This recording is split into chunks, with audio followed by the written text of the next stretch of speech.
Yo, I'm Candy B. I be knitting, and this week I be looking back on 2025, looking forward to 2026. As I speak today, this is January 16th, 2026, my first video of the new year, and I this is gonna be a little bit different format. You know, some people look back on everything they knitted, some people have their Make 9 goals. Sometimes, my favorite thing I knitted, my least favorite thing I knitted. Oh, first thing, this is one of my last finished objects. This is the See My Vest Worsted by Maker Maker. I'm not going to make a big to-do out of this because it's a worsted weight pattern. I used DK weight yarn with it. I did my own striping. You can see here where I switched up the ribbing and did different colors for the ribbing. So pretty different from the pattern. I enjoyed the pattern. It's a free pattern. Everything I talk about is going to link below to my Ravelry page if you want to know a little bit more details. There's not a lot of details on my Ravelry because this isn't even washed and blocked yet. I wanted it, and I wanted it for this season, so I'm probably just going to wear it till it gets warm outside and then wash it and block it, take final measurements, all of that to do. But I did want to at least mention it. One of my favorite things I've ever knit is the Simple Sweater by Tin Can Knits, and I did that with all stripes, and I get buku comments on that all the time. And so now I have a more lightweight version. And I don't really wear knitwear a lot here because I get very warm while I talk, and I'm getting warm already wearing just the sleeveless top. So maybe this isn't the solution to that, but that's what I'm wearing. Like I said, one of my last finished objects of 2026, one of my favorite things I knit in 2026. But for today, oh no, not 2026, we're looking back at 2025. Usually it takes me forever to catch up to what year it is, but 2025, the way I want to look back at 2025, I was cleaning out my office. From time to time, I pull everything out, dust things, reorganize my yarn, and I came across back in the beginning of 2025, I'm assuming end of 2024, beginning of 2025, I thought of doing a yarn bingo board. A lot of knitters and spinners, crocheters do this. And I can tell this went nowhere because one, I did not remember writing any of these things. And two, I only came up with 17 things, and the traditional bingo board has a free space in the middle with 24 squares around it. So yeah, it never came to fruition, but I just thought it was fun to look back on something that I wrote at the beginning of last year. And so I'm just going to quickly go through and kind of tell you, did it happen? Didn't it happen? So number one, use yarn that is greater than a year old. I definitely did that last year. That is a yes. I checked that off. Not only that, I used hand spun that was more than a year old, so that was fun. Festival yarn, definitely did that. I did my exploration station, my Stephen West shawl, with some yarn that I got from Shenandoah Fiber Fest. I used hand spun that I got from Maryland Sheep and Wool, like literally 2 years old, the first Maryland Sheep and Wool I went to.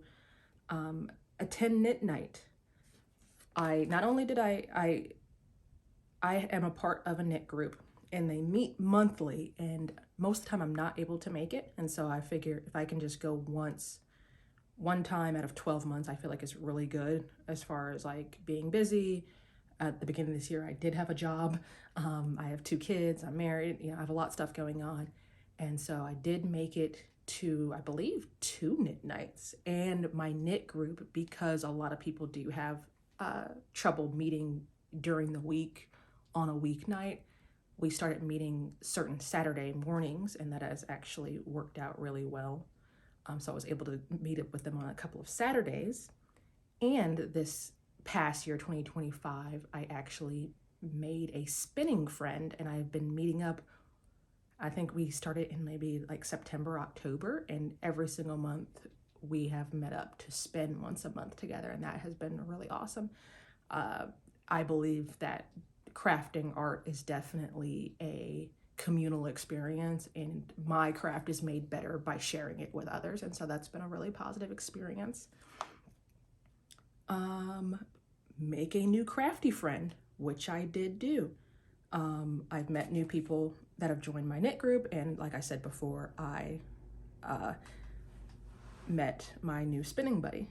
They actually were at the yarn swap, which I guess I consider it another kind of knit get together. That's once a quarter. I go to these yarn swaps, and they actually had like a spinning wheel tattoo, and they were interested in my hand spun, struck up a conversation, and so that's how that relationship came to be.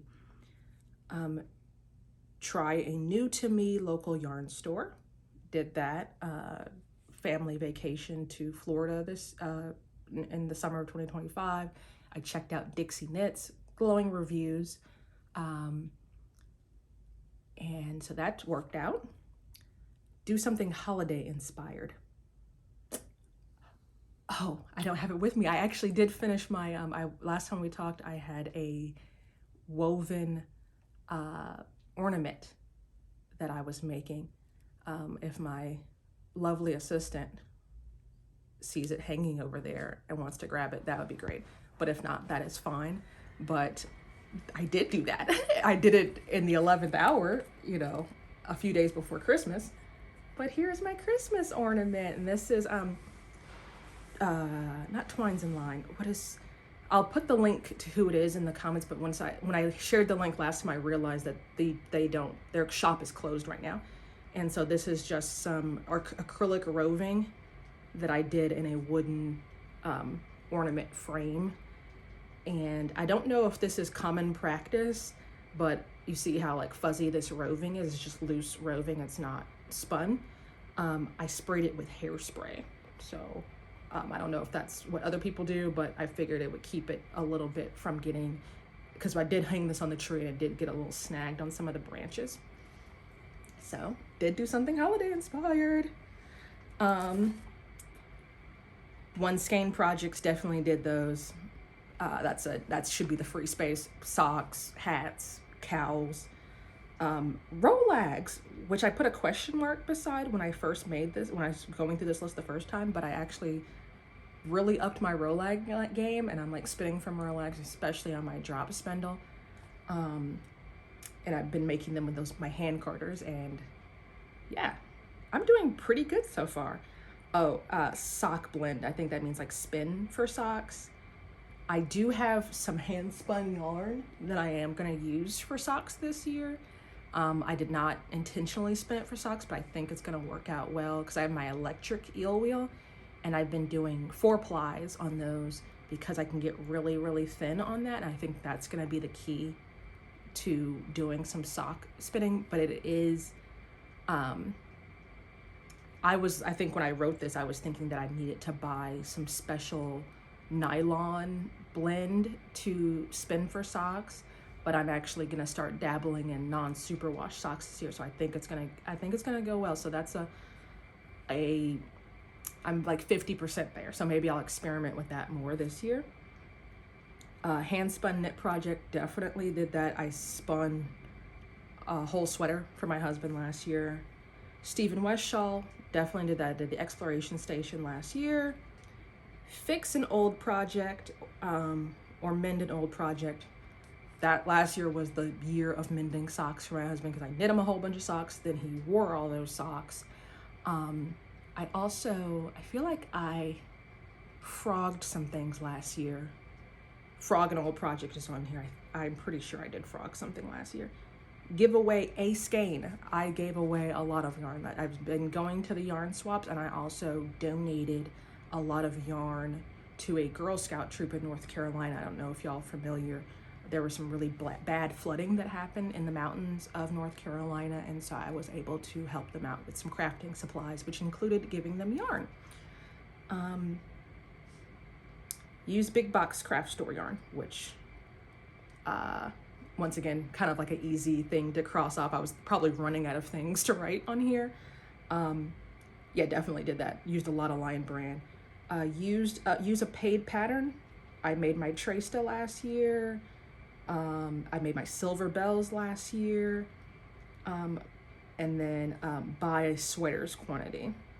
It depends on what your definition of sweaters quantity, but I wanted to like get into like buying, like, because I have like a lot of single skeins and this and that. But I think I'm pretty sure I did that. And if not, I definitely bought sweater quantities for spinning. So those were those things. I hope that wasn't too boring for y'all. But now let's transition from last year to this year. So last year, I'm gonna call that a success. I did most of the things, if not all of the things on that, except for do a sock blend for spinning. We'll see how my regular yarn works out for that. So now we need to start thinking about what I'm gonna do this year. What I have on the needles right now is, you know, thinking about, okay, what are my big goals for this year? And one of my big goals is actually like my white whale project. So this is my Vintersol by Jen Steingass. And this has been like a long time coming. I first saw this pattern on the BBC show called The Midwife, and I thought to myself, wow, one of these days I'll be able to knit something like that, maybe, I don't know. And so now one of those days is kind of today. And so I've finished the yoke. It is a bottom up yoke. You do a provisional cast on, knit up the yoke, and then I've since cut the provisional cast on, split for sleeves, and now I'm working on the body. So like the tough part is over now. It's just a traditional sweater. You know, I'm gonna work the body. There's some color work at the bottom, color work on the sleeves, and then I will have knit the sweater that I've been wanting to knit since I learned how to knit. So what does that mean for my goals for this year? I'm guessing it kind of opens me up to do like whatever I want, right? And kind of feel a little bit less like a sense of urgency. And so I can kind of like play around with things, take my time. I'm at the point where I have a lot of sweaters. I've made myself a sleeveless top. So what else do I need? So that being said, I always have room in my heart, in my closet, in my soul for another Stephen West pattern. Traditionally, I would do a shawl every year. I did a shawl these last couple of years, and then the shawl I want to make this year is going to be from a different designer, and it's going to be like a hand spun, farmy, like worsted weight type shawl. He does a lot of fingering weight, colorful shawls, and so that's going to be kind of like my shawl is going to be in a different genre. So I decided to pull out my West Knits Best Knits and the heart and soul of myself as a knitter before I started spinning and getting into fleeces and all that kind of stuff is like superwash, fingering weight, clown car colors. And this book is full of those types of things. This is the book that the Pinguono is in, if you're familiar with that pattern. But the sweater I want to do is the amazing Technicolor Dream Sweater. And it's actually knit sideways, which I've never done. So I'm excited to embrace a new technique, and it's knit sideways, and then the whole thing is marled. And my yarn for this, last year, Urban Girl Yarns went out of business, and Sheila ended up donating all of her leftover yarn to Scrap RVA. So I picked up a bunch of her yarn that was kind of just leftover from her clearance sale and clearing out her business. And the thing about that is, you know, obviously there's not a lot. There's like onesies and twosies skeins, which lends itself well to patterns like that, especially considering it's going to be, I'm thinking of like a fade. And so these are the yarns that I've chosen for that. And so I have this huge bag here where I just dumped all of my like colored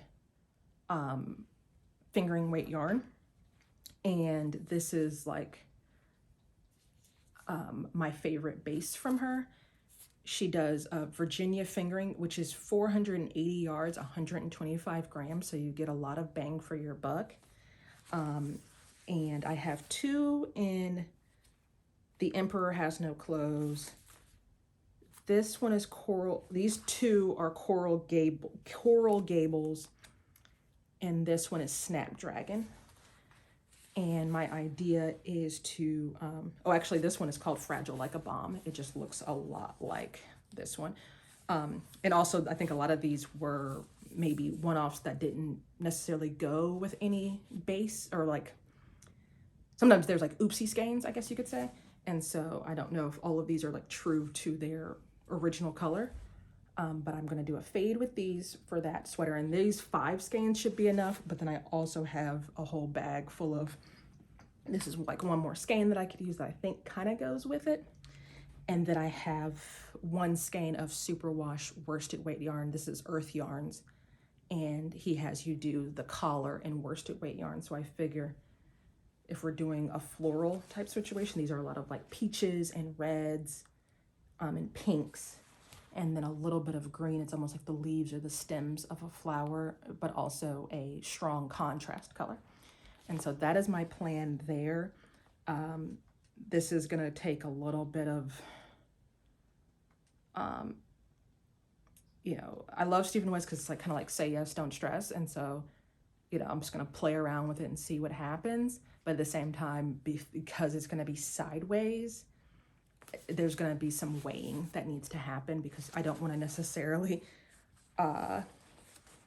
you know, end up using 2 skeins for 2/3 of the sweater and then have 1 sleeve that doesn't match. I want it to be a nice gradient fade to the middle, and the darkest color be in the middle, and then fade back out to the lightest color. Also, I need to figure out what I want to do for cuffs.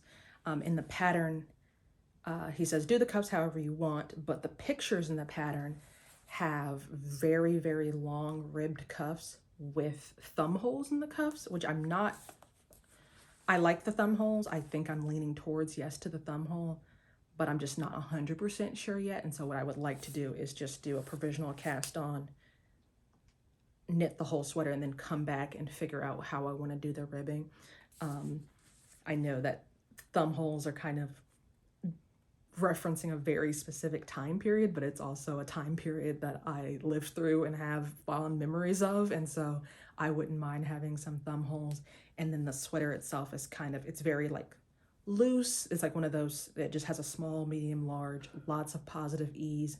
And so it's going to be very tight in the wrist, very loose in the body, and a little bit of a crop in the body. He also has like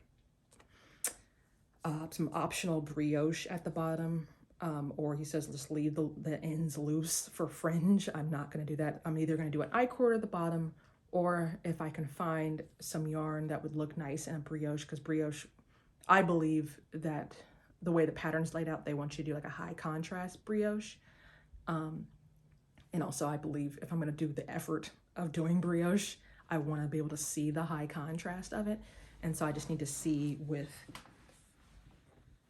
this other yarn that I have that's kind of in a similar family, if I can do something with that. If not, I am kind of going for a more cropped look, because I've been wearing a lot of like high-waisted yoga pants, and so I think I like a nice loose cropped sweater with high-waisted yoga pants is kind of just where I'm at right now.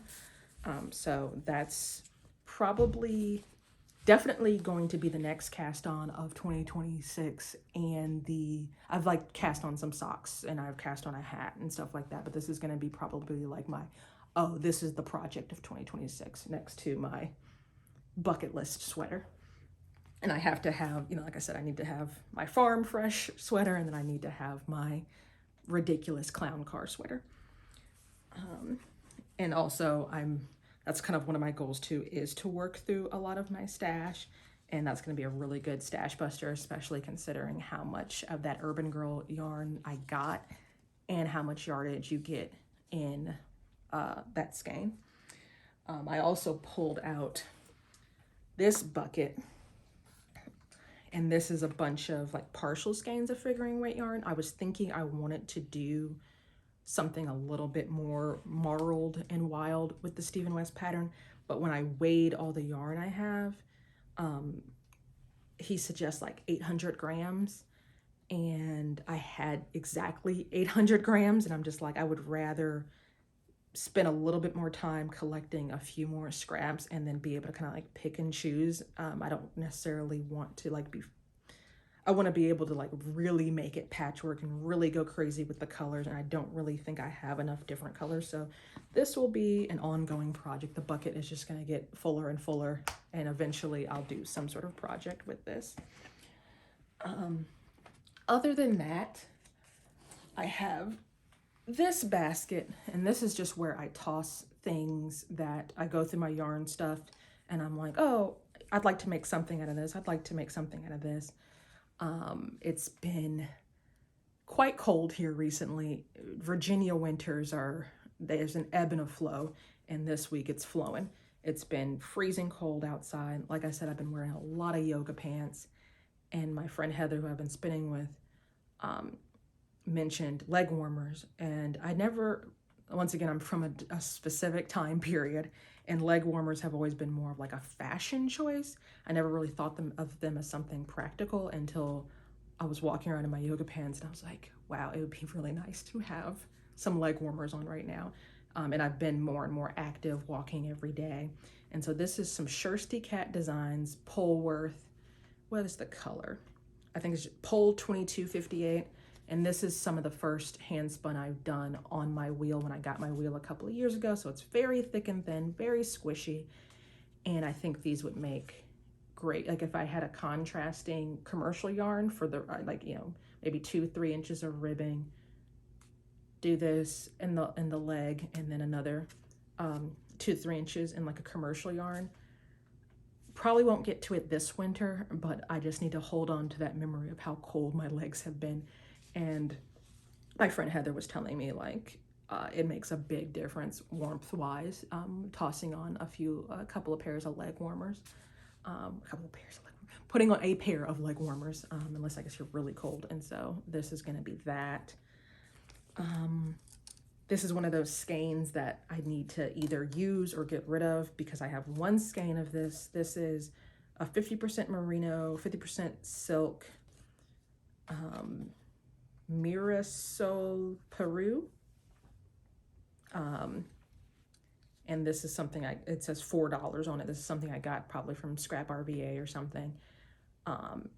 And if I keep it, I'm gonna make some scrunchies for my kids. I think Pearl Soho has a free scrunchie pattern, and I'll just get some. I have a million hair ties, and I'll probably just use this to make as many scrunchies as this will make. If not, this will go to the next yarn swap.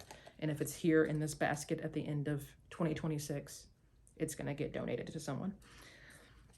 I've got this big Mama Jamma. This was my birthday gift in 2025.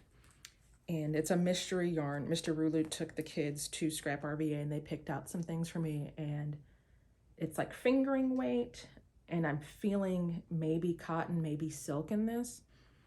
I wound it up, washed it, and yeah, it's a mega skein, and I have like this other ball of it. I have a lot of this, and it reminded me very much of these balls of yarn I already have that I know are silk and cotton.